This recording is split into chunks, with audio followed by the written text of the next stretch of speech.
Welcome back to Clean News UP. चलिए देखते हैं उत्तर प्रदेश की 25 फटाफट बड़ी खबरों को। इससे पहले आप न्यूज को कहां से देख रहे हैं हमें कमेंट में बताना बिल्कुल ना भूलें। साथ ही हमारे फेसबुक पेज को भी फॉलो करें। फेसबुक पेज का लिंक डिस्क्रिप्शन में दिया गया है।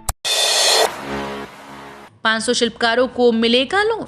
गोरखपुर जिले के औरंगाबाद और आसपास की गिनती के गांवों तक सिमट रहा टेराकोटा का माटी शिल्प योगी आदित्यनाथ सरकार की पहल से वैश्विक स्तर पर पहुंच चुका है। मुख्यमंत्री योगी आदित्यनाथ के द्वारा जिलों के पारंपरिक शिल्प व हुनर को उद्यम का रूप देने के लिए शुरू एक जिला एक उत्पाद योजना में शामिल होने के बाद टेराकोटा लोकल से ग्लोबल की सफल यात्रा पर है। सरकार की तरफ से मिलने वाले वित्तीय सहायता के अलावा अब ये शिल्पकार बैंक से आसानी से लोन लेकर कारोबार का भरपूर विस्तार कर सकेंगे। 8 प्रमुख तीर्थों और 11 क्रांतिकारियों के नाम पर बसें चलाएगी योगी सरकार। योगी सरकार प्रदेश के 8 तीर्थों और 11 स्वतंत्रता संग्राम सेनानियों के नाम पर बस सेवाएं शुरू करने जा रही है। उत्तर प्रदेश परिवहन विभाग की ओर से इस संबंध में संस्कृति विभाग को बुधवार को प्रस्तावित नामों की सूची सौंप दी गई। इसमें काशी विश्वनाथ, अयोध्या धाम और गोकुल धाम सहित 8 प्रमुख तीर्थों के नाम पर बस सेवाएं शुरू करने की बात कही गई। इसके अलावा अमर बलिदानी मंगल पांडे, चंद्रशेखर आजाद, अशफाक उल्लाह खां सहित 11 क्रांतिकारियों के नाम पर बसें संचालित करने की बात कही। गेहूं चावल के चुकाने होंगे दाम, फ्री मिलेगा तेल, चना और नमक।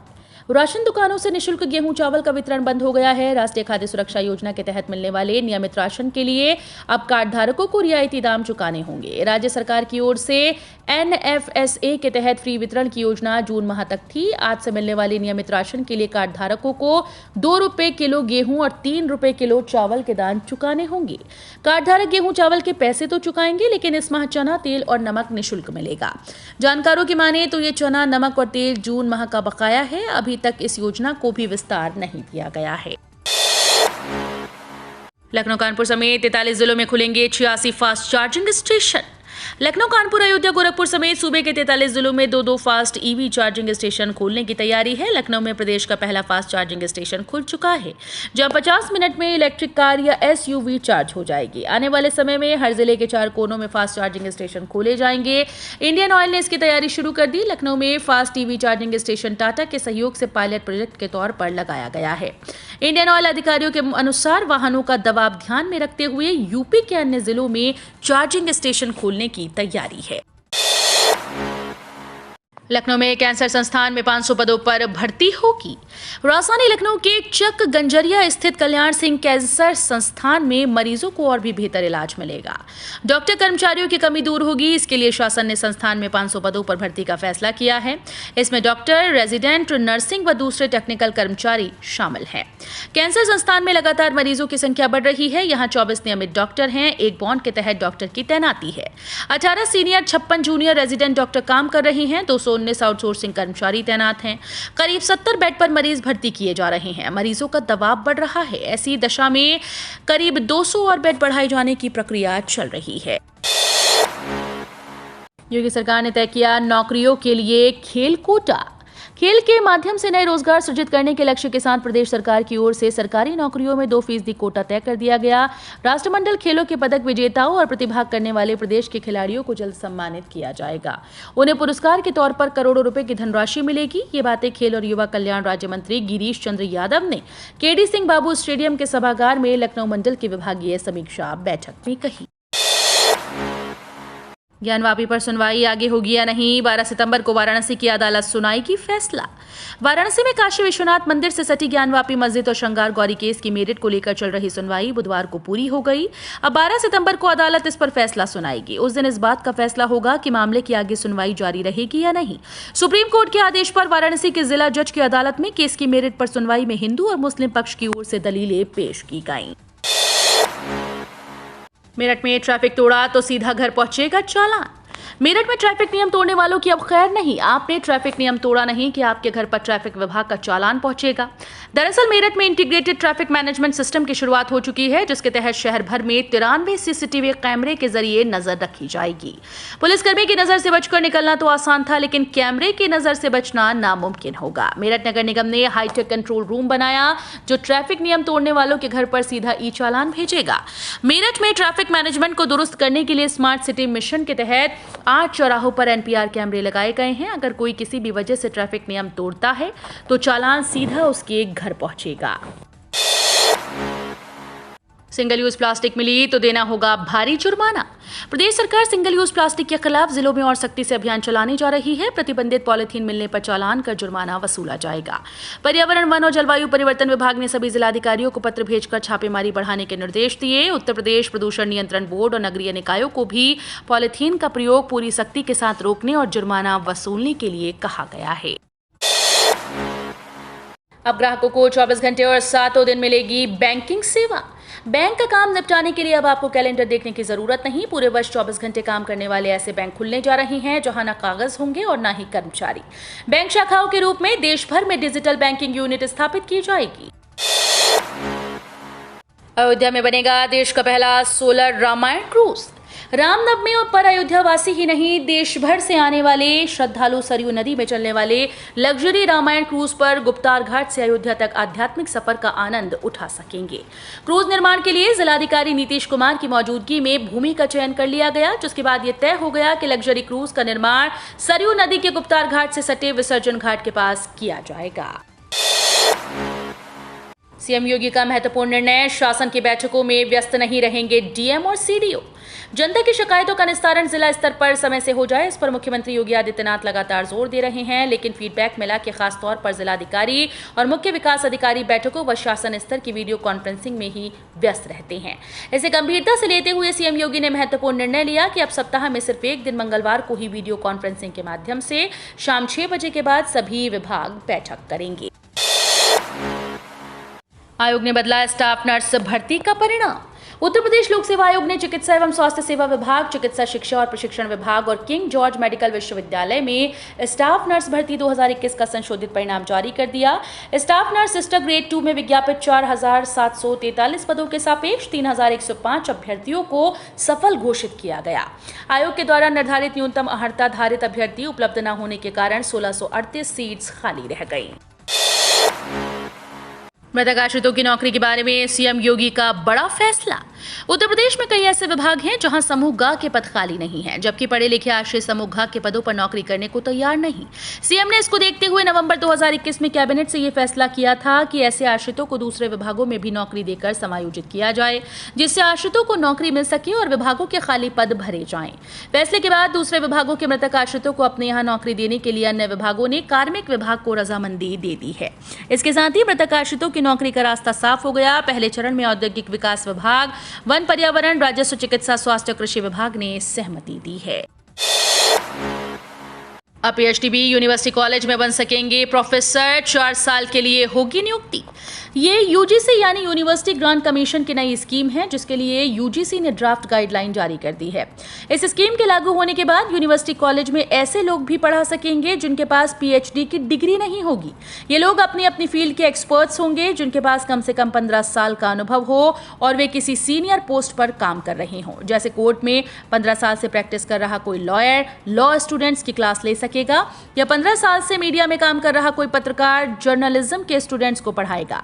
यानी इस स्कीम से डिग्री की बाध्यता खत्म हो जाएगी और इसकी जगह एक्सपीरियंस को तरजीह दी जाएगी। 4 साल से अधिक उम्र के बच्चों को हेलमेट पहनना अनिवार्य। भारत सरकार की तरफ से कुछ महीने पहले घोषणा की गई थी कि 9 महीने से लेकर 4 साल की उम्र के बच्चे 2 पहिया वाहनों पर बैठने के दौरान हेलमेट लगाने होंगे। हालांकि अब ये नियम लागू नहीं हुआ है। मोटर व्हीकल एक्ट के अनुसार 4 साल से अधिक उम्र के बच्चों को बाइक पर यात्रा करने के दौरान हेलमेट पहनना अनिवार्य है। कानून का उल्लंघन करने पर बच्चों के पेरेंट्स को भारी चालान का सामना करना पड़ सकता है। अयोध्या दर्शन के साथ मिलेगा लजीज व्यंजनों का स्वाद, बनेंगे फूड कोर्ट। प्रभु श्री राम की नगरी आने वालों को साफ सुथरी व्यवस्था के बीच भांति भांति के व्यंजनों का स्वाद भी मिलेगा। इसके लिए अयोध्या में एक फूड जोन और 2 फूड कोर्ट बनाने की तैयारी है। फूड जोन में जहां स्थानीय व्यंजन मिलेंगे, तो फूड कोर्ट में अनेक प्रदेशों और अंतर्राष्ट्रीय ब्रांड के पकवान मिलेंगे। अयोध्या में आने वाले पर्यटकों की सुविधा के लिए नगर निगम और खाद्य सुरक्षा विभाग रामकथा संग्रहालय से रामप्रस्थ आश्रम तक फूड जोन बनाने जा रहा है। यहाँ स्थानीय वेंडर्स को स्टॉल दिए जाएंगे ताकि वे अयोध्या के पकवानों से बाहर से आए पर्यटकों को परिचित करा सकें। कानपुर में डायरिया पीड़ितों ने सीएम योगी से लगाई बचाने की गुहार। कानपुर में संक्रामक बीमारियों से हाहाकार मचा हुआ है। खासकर डायरिया के कारण अस्पताल भरे हैं। लोगों में इसे लेकर डर और दहशत का आलम देखा जा रहा है। हालात इस तरह से बिगड़ रहे हैं कि लोगों ने अब सीधे मुख्यमंत्री योगी आदित्यनाथ से गुहार लगानी शुरू कर दी। इसी बाबत बुधवार को कई स्थानों पर पोस्टर भी चिपके देखे गए। इन पोस्टर्स में डायरिया से बचाने की सीएम योगी से गुहार लगाई गई। नगर निगम और स्वास्थ्य विभाग की लचर व्यवस्था से नाराज और परेशान लोगों ने पोस्टर्स चिपकाए। इन पोस्टर पर लिखा है कि डायरिया के दंश से बचाओ योगी जी। सरकार से आसान शर्तों पर मिलेगा 10 लाख रुपए का लोन। देश में युवाओं के लिए केंद्र सरकार ने तरह तरह की वित्तीय सहायता योजना को शुरू किया हुआ है। इन योजनाओं के माध्यम से सरकार युवाओं को आर्थिक और सामाजिक सुरक्षा देती है। प्रधानमंत्री मुद्रा योजना भी इनमें से एक है। इस योजना के अंतर्गत देश के युवाओं को स्वरोजगार के लिए प्रोत्साहित किया जा रहा है। इस योजना के तहत देश के ग्रामीण और शहरी इलाकों में युवाओं को छोटे उद्योग और अन्य छोटा मोटा स्वरोजगार शुरू करने या उसके विस्तार के लिए 10 लाख रुपए तक का बैंक लोन दिया जाता है। कृषि विभाग के इन आंकड़ों के चलते सूखा नहीं मान रही मशीनरी। उत्तर प्रदेश का कृषि विभाग अपने आंकड़ों से दावा कर रहा है कि राज्य में खरीफ की फसलों की रोपाई और बुआई 98% हो चुकी है और इसी आंकड़े के आधार पर सरकारी मशीनरी राज्य के कुछ अंचलों में सूखा स्वीकार नहीं कर रही। मगर इन्हीं आंकड़ों का जिलेवार बारीकी से विश्लेषण करने पर खुलासा होता है कि करीब 38 जिले ऐसे हैं जहां पर इस बार धान की रोपाई और अन्य फसलों की बुआई समुचित सिंचाई के संसाधन न होने और मानसून के रूठ जाने की वजह से बुरी तरह से प्रभावित हुई है। एक वर्ष में 15% तक महंगी हो गई है मेडिसिन। जीवन रक्षक दवाओं के दाम लगातार बढ़ रहे हैं। 2 वर्षों में दवाओं की कीमतें 10 से 15% तक बढ़ गई। एंटीबायोटिक, ब्लड प्रेशर और थायराइड की दवाओं की कीमत बढ़ी है। ऐसे में जीवन रक्षक दवाओं की कीमतों में हो रही वृद्धि से लोगों पर बोझ और बढ़ रहा है। अपने स्वास्थ्य को ठीक रखने के लिए लोगों को ज्यादा धनराशि खर्च करनी पड़ रही है। कैल्शियम से लेकर मल्टीविटामिन तक महंगे हो गए। नवजात के लिए प्रयोग किया जाने वाला लैक्टोजन दूध के दाम भी तेजी से बढ़े। 400 मिलीग्राम दूध की कीमत 360 रुपए से बढ़कर 395 रुपए हो गई। डांसर सपना चौधरी जल्द हो सकती हैं गिरफ्तार। हरियाणा रवाना हुई यूपी पुलिस। हरियाणा के मशहूर डांसर और सिंगर सपना चौधरी की एक बार फिर से मुसीबत बढ़ गई है। सपना चौधरी के ऊपर अब गिरफ्तारी की तलवार लटकने लगी। डांसर सपना चौधरी को गिरफ्तार करने के लिए यूपी पुलिस हरियाणा के लिए रवाना हो गई। हालांकि अभी इसकी आधिकारिक तौर पर पुष्टि नहीं हो पाई। सूत्रों के अनुसार लखनऊ पुलिस बुधवार सुबह ही रवाना हो चुकी है। माना जा रहा है कि सपना चौधरी को जल्द ही पुलिस गिरफ्तार कर सकती है। प्रोग्राम रद्द कर पैसा वापस नहीं करने का मामला बढ़ गया है। No toll plaza, no FASTag, सीधे कटेगा बैंक खाते से टोल। कभी सोचा है कि आपकी गाड़ी नेशनल हाईवे पर सरपट दौड़ रही है, आपको टोल टैक्स देने के लिए रुकना नहीं पड़ रहा? तो आप सही समझे हैं। टोल टैक्स से तो आपको राहत नहीं मिलेगी, लेकिन टोल प्लाजा पर रुकने की परेशानी से राहत जरूर मिल जाएगी। सड़क परिवहन और राजमार्ग मंत्रालय जल्द ही सभी टोल प्लाजा और फास्टैग को खत्म करने जा रहा है। यूपी पुलिस के यूपी कॉप ऐप की बढ़ी लोकप्रियता। प्रदेश की योगी आदित्यनाथ सरकार आम नागरिकों की सहूलियत का पूरा ध्यान रख रही है। खासतौर पर कानून व्यवस्था चाक चौबंद करने के साथ प्रदेश सरकार का प्रयास है कि लोगों को कानून की सेवा झटपट मिले। इसके लिए लोग चौकी और थानों के चक्कर न लगाएं। इसी को देखते हुए उत्तर प्रदेश पुलिस की वर्चुअल एप्लीकेशन यूपी कॉप की शुरुआत की गई थी। योगी सरकार के पहले कार्यकाल में प्रयास किया गया था कि उत्तर प्रदेश पुलिस लोगों की मित्र बनकर उन्हें सेवाएं प्रदान करे। सरकार का ये प्रयास दूसरे कार्यकाल में फलीभूत होता नजर आ रहा है। इसका उदाहरण है कि यूपी कॉप ऐप को बीते 3 माह में 15 लाख से ज्यादा लोगों ने डाउनलोड किया है। लखनऊ में रिमझिम बारिश से मौसम हुआ सुहावना। उत्तर प्रदेश की राजधानी लखनऊ में आज तड़के सुबह हुई रिमझिम बारिश से मौसम सुहावना हो गया। इसके साथ ही ठंडी हवा ने मौसम को एक बार फिर से सर्द कर दिया। फिलहाल आसमान में बादल छाए हैं। बारिश के चलते लोगों को उमस भरी गर्मी से राहत मिली। मौसम विभाग के पूर्वानुमान के मुताबिक राजधानी लखनऊ समेत प्रदेश के अलग अलग इलाकों में अगले 48 घंटे के दौरान भारी बारिश का सिलसिला जारी रहेगा। मौसम विभाग का कहना है कि लखनऊ के अलावा कानपुर, बाराबंकी और उन्नाव जिले में भी आज पूरे दिन बादल छाए रहेंगे। तो ये थी आज की 25 फटाफट बड़ी खबरें। अगर आपको न्यूज़ पसंद आई हो तो वीडियो को लाइक और शेयर जरूर करें। धन्यवाद।